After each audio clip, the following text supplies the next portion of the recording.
After more than a decade of no new DK game, we finally got Donkey Kong Bananza, a very different TK game in that you are Wreck-It Ralph. I have so much to discuss, but I want people who haven't played the game to play it. For this reason, I will do a small spoiler-free review before I talk about spoilers. So, is it worth $70? The game took me about 40 hours to 100% complete. It's a bit higher than the average time to 100% other 3D Mario games. Still, it's lower than Mario Odyssey at 62 hours. That might seem low for $70 considering Tears is the same price and took over 240 hours to 100%. Keep in mind, this game is a very different platformer with large terrain destruction for most of the game, which has you digging around for secrets or clearing the path forward for you or certain NPCs, and some terrain leads to some cool stuff I will explore later. It's very in-depth destruction that shows a lot of detail when you punch it once, and you can reset it at any point. Every terrain type has pros and cons. For example, dirt won't last long while you turf surf or smash stuff, but you can stack it and easily pick it up from the ground, compared to rock which you can stack but lasts longer.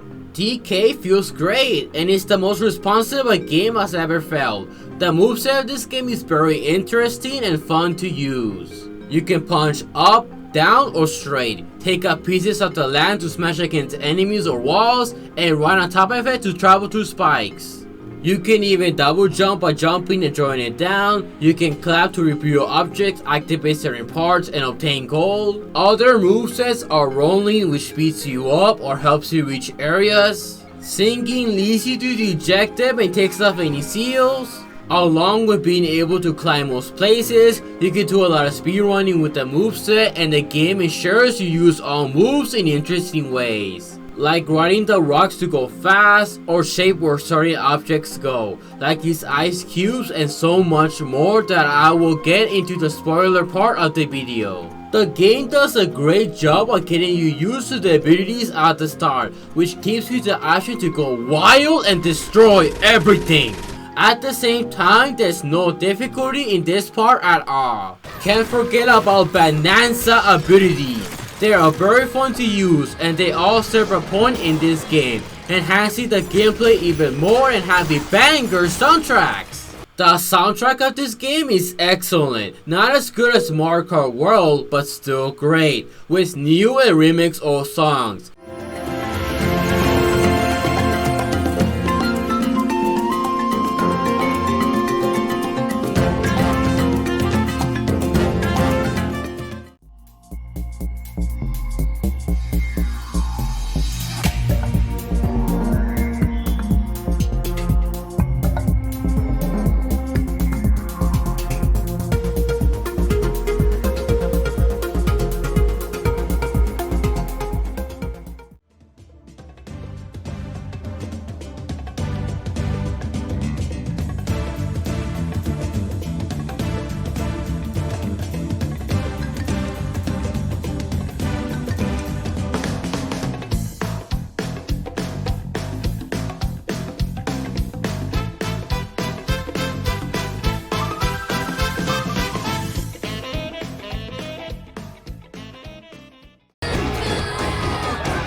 The collectibles in this game are great, especially the banana, which allows you to improve your abilities or even gain new ones every time you get 5 bananas. I love this cause instead of being another moon style collectible, you get as to progress so 100%, you get stronger, which feels much better than just getting it and moving on.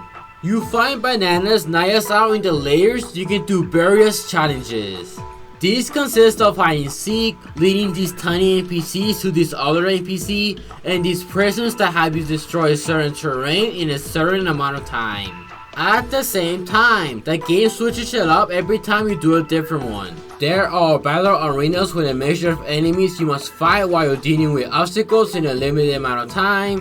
The game does a good job with the variety, including you making your way down to kill one enemy, dealing with enemies with unique terrain, surfing to go fast and kill enemies, and more. Challenge ruins can be a variety of different obstacles. Some are based on past Donkey Kong games, Bananza abilities, puzzles, and platforming. The fossils are similar to the purple coins in Odyssey that allow you to buy customizable gear for DK and Pauline, which this time around gives a boost like taking less damage, along with doubling Bananium coins and making Bananza abilities last longer. You can even upgrade some of them to make their effect even better. That's an awesome way to encourage people to find the fossils, which also references all Donkey Kong characters. Gold in this game is pretty important. It fills the Bananza meter so you can transform, shop at the store for items, give coins to this fractone, and you need a lot for the end game. When it comes to using gold when shopping, you can buy maps that reveal the locations of bananas and fossils. A very nice way to save people a lot of time to 100% the game. The 3D map shows destroyed terrain, secrets, and where bananas and fossils are. It's also used to help you teleport to previous areas you were in. Bananium coins buy you bananas to 100% the game and max out all the stats. If you want to max out all the stats by the end of the game, always wear this necklace so you don't have to farm coins. The smallest collectible is the CDs. These only appear after you defeat enemies, or you can buy them from the ship exchange shop. The locations of this game are varied. These include a winter wonderland mixed with sweets and a hot area, a forest with a hotel, and a hilltop area filled with mud and spikes. I won't reveal the rest, but it gets even better later on. The bosses themselves are to great. The first bosses you fight are simple and short. You turn into a Bananza form, destroy it, and that's about it. Later bosses are more interested and use the layers mechanics. The final boss though is amazing. Probably one of the best final bosses I have ever fought alongside Tears Ganondorf. The villains Poico leave a more lasting impact than the bunnies from Odyssey because they have a personality. The foes in this game can sometimes help you go through a layer. For example, you punch the rollers going in the direction you want it to go so you can clear the lava. The game ensures you must switch up your tactics when fighting enemies, like getting terrain to strike foes with spikes. Now, the issue I have with the game is the difficulty. The game is 100% fair. However, I feel it's too generous to the player with balloons that save them from dying and restarting the level, and apple juice that refills your hearts if you lose all of them.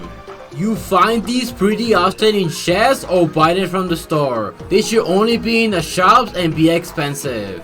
You can buy a house with a bed that replenishes and gives extra health. It also has a closet to change, a music player, and a butler who can replicate any shop and give you a music CD. They also allow you to teleport there. Buying the house should be expensive. It should not be cheap because you can infinitely replenish your health at no cost. That's my only gripe with the game. An extra mode this game has is DK Artist, a mode that allows you to carve anything you want with the mouse. The controls are great and give you many tools to do what you want. Once you're done, you can save your art. With all this said, will I say it's worth $70? Yes, but barely. It does do a lot with its mechanics and is a love letter to DK. I would have wanted it to be a bit longer and challenging. I will not blame anyone for waiting for a small deal to buy the game. I will give the game this: it's fast paced and the mechanics will bring a decent amount of replay value. In addition, there is the boss game that is 100% worth going through. That concludes the non-spoiler section of this video. So if you want to play the game with no spoilers, leave after this little fun fact. On this game's launch day, I went to my local Walmart. A person at Nintendo was organizing the Switch 2 stuff, and when they saw me buying the game, they gave me a sticker and a headband. They also asked me for a picture, which I did take. I don't know what they did with it, but the fact that happened is super cool. Now that part is over, I give you all 5 seconds to leave. Okay, time is up. Let's talk about the Bananza abilities first. Kong Bananza turns you to a shredded Donkey Kong that can easily destroy stone, most terrain, and cannonballs in the game's final act. You can even charge up a wave attack that destroys everything. Zebra Bananza makes you fast enough to run on unstable sections like water and then ice. It also has a dash that makes you even faster. Ostrich Bananza allows you to flutter and glide while dropping eggs. The closest thing we're getting to espresso. This is my least favorite transformation because you don't use it as much as the rest. Elephant Bananza sucks in most terrain including lava, and you can hold a lot of rocks you can use to draw or double jump. It's the best Bananza ability because it is useful against bosses and destroys terrain quickly. Last but not least, Snake Bananza, which is pretty much regularly the snake that allows you to jump high but can now double jump, stop time, which I keep forgetting exists, and do a crash attack, which you do by jumping and hitting down. What a nice way to give even more movesets that spice up the gameplay even more. Each layer has something that always adds even more to the gameplay. Lagoon layer may not have anything of note compared to later stages, however it does its job in showing the player more about the game, like being able to hang on in certain areas and use its explosives to destroy terrain. Hillside layer teaches you the value of turf surfing as well as double jumping. Turf surfing makes you go fast while protecting you from the terrain you're surfing over. Double jumping allows you to reach areas you can't climb to. You can also make craters to hold spikes so they don't harm you. Canyon layer introduces the good old minecart, which you can use to traverse the level and throw explosive terrain at enemies. The divide layer introduces colored terrain that once destroyed goes into the opposite color. This is used as an obstacle you have to keep in mind, like in here, where you want to destroy a part of the blue block to have pink blocks appear at the bottom. It's also used as a puzzle, like in this portion, where you must destroy chunks that help lead these ice cubes to where they need to go. Later portions have you thinking about the route you made because of the switching. This is one of my 2 favorite mechanics this game introduces. Freeze layer has you punching roller coil and throwing snow to cool down lava, throwing anything to bring down icicles, while dealing with icy terrain and powder. Forest layer has you drawing this seed that once it hits wood makes a bind that comes to you, and these jelly blocks that make you jump. The junction has you fighting a pretty decent boss fight against Boy Kong that has you dodging his missiles, using the terrain changes he's doing to get to him, and destroying his generators to protect him and his henchmen. This layer also introduces missiles that try to home in on you. You must dodge them and ensure you have land to stand on. The restore layer showcases a ground that floats you into the air, adding more vertical traversal to the game, as well as the shark enemy that once hit goes in an upward arc, creating certain terrain like the one that floats you into the air. Tempest layer has you dodging lightning strikes that home in on you and electrify the water. You also deal with fiery rain and you have to hold onto a terrain on top of you to protect yourself. It also introduces the zip lane, which allows you to zip to the other side using the terrain. You must have durable ground, and the zip lane goes down to do so. Landfill layer doesn't add much, but you look around for any collectibles.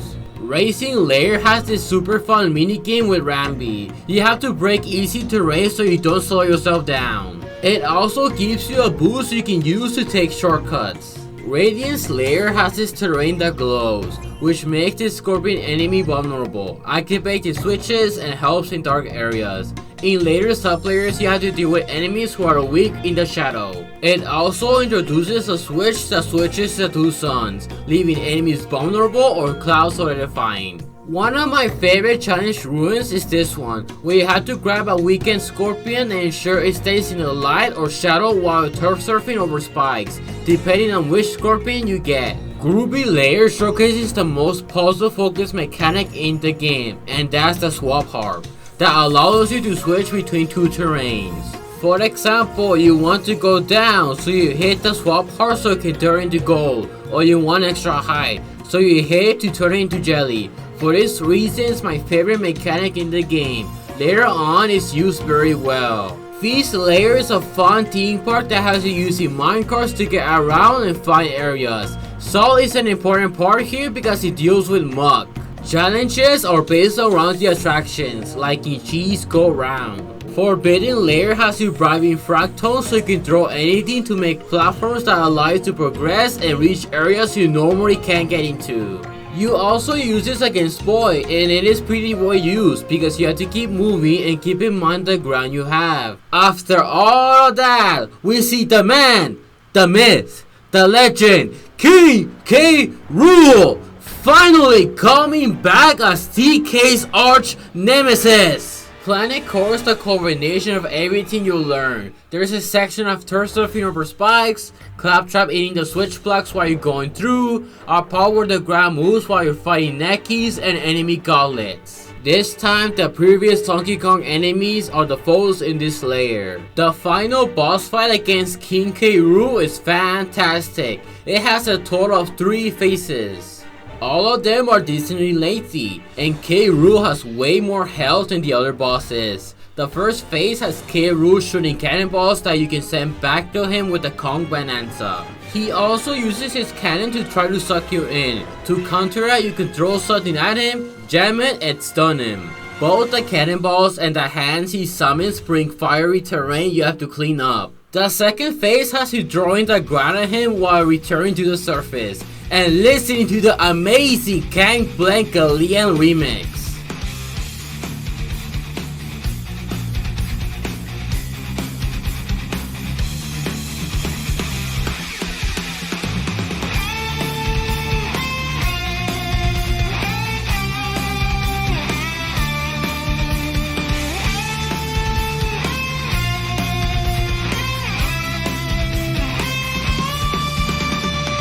As you go on, K. Rool shortens the ground you have. Before the second phase, they made the fake credits joke they have done in TKC1. There is so much love for Donkey Kong in this game. After the second phase, you go to Donk City and do a final platforming challenge before you fight K. Rool again. You use almost every Bananza ability here. Kong destroys terrain quickly and punches the cannonballs. Ostrich to help fly and glide. Elephant to clean up the fiery terrain. Zebra to quickly get to where you need to go. The final phase of the battle is similar to the first phase. It adds this portion where he sends lots of cannonballs and you have to punch one of them so you have a safe zone when the others explode and bring fiery terrain. He also summons a huge wave of his hands that you must get out of the way. After that, he still summons them until you stun him by throwing something at him. Throughout the fight, he starts curving the cannonballs. Overall, I love this boss against K. Rool. It's an epic fight that requires you to clean up the messes he causes and use his own weapons against him. The boss game has you revisiting certain layers to get some bananas and doing rehearsals with each of the Bananza abilities. The rehearsal uses the abilities in such cool ways. Zebra is used to climb up this tower of water. Kong, you lure out these enemies so you can activate the bombs with the wave attack. Elephant, you use the swap harp to puzzle your way forward while you're keeping in mind how much terrain you have left. Ostrich, you fly and glide through obstacles. Snake, you climb and stop time to be able to make it into safe areas. I didn't talk about all the things, but that's something I want you all to play. Once these are complete, you do the final challenge in the planet core inside of that eel. In this challenge, if you die, you restart at the beginning. The obstacles in this part consist of gliding while dropping eggs to take out the spikes below you so you can go through safely. Navigating your way through a ton of spike balls and steel. Using close terrain to move through the clouds and eliminating these enemies while making sure there's still ground you can be on. Turf surfing and jumping on these rails. And finally, a 2D portion where you have to board these barrels. In all of the rehearsals, there are music balloons that once you get them all, you get a CD. Something I like in the boss game is that you see what people are up to, especially with the Boyko, who quit their jobs to start a new one. You can pay them to open 2 battle gauntlets, one normal and the other for bosses, along with paying to fix the stereo to play any song you want in the group layer. The final thing you can do is buy back the destroyed portion of Igna Isle. It also comes with a golden TK statue. It's expensive as hell though. Luckily, the Minor Pauline skin doubles the gold you gain. Finding gold is easier when you make gold by the ability you unlock for each Bananza ability after doing the rehearsal. Doing this makes grinding gold easy and fast. If you get all bananas and fossils, you do get something sweet. That being Pauline sinking in New Donk City to DK and on the NPCs you have met. A very sweet ending to this game. Donkey Kong Bananza has lots of stuff to talk about, and that's a really good thing. I can't discuss everything in this game since we'll be here for a while. I really do like this game, and I give it a 9.2. Everything in this game has a point, and the gameplay is different and new, with the game always spicing it up. I will increase the rating if the price were lower or the game was harder and longer. I want a sequel to this game so that they can expand the ideas even more and increase the difficulty. This game is a must buy if you get the Switch too. That's all I have to say. Thank you all for watching.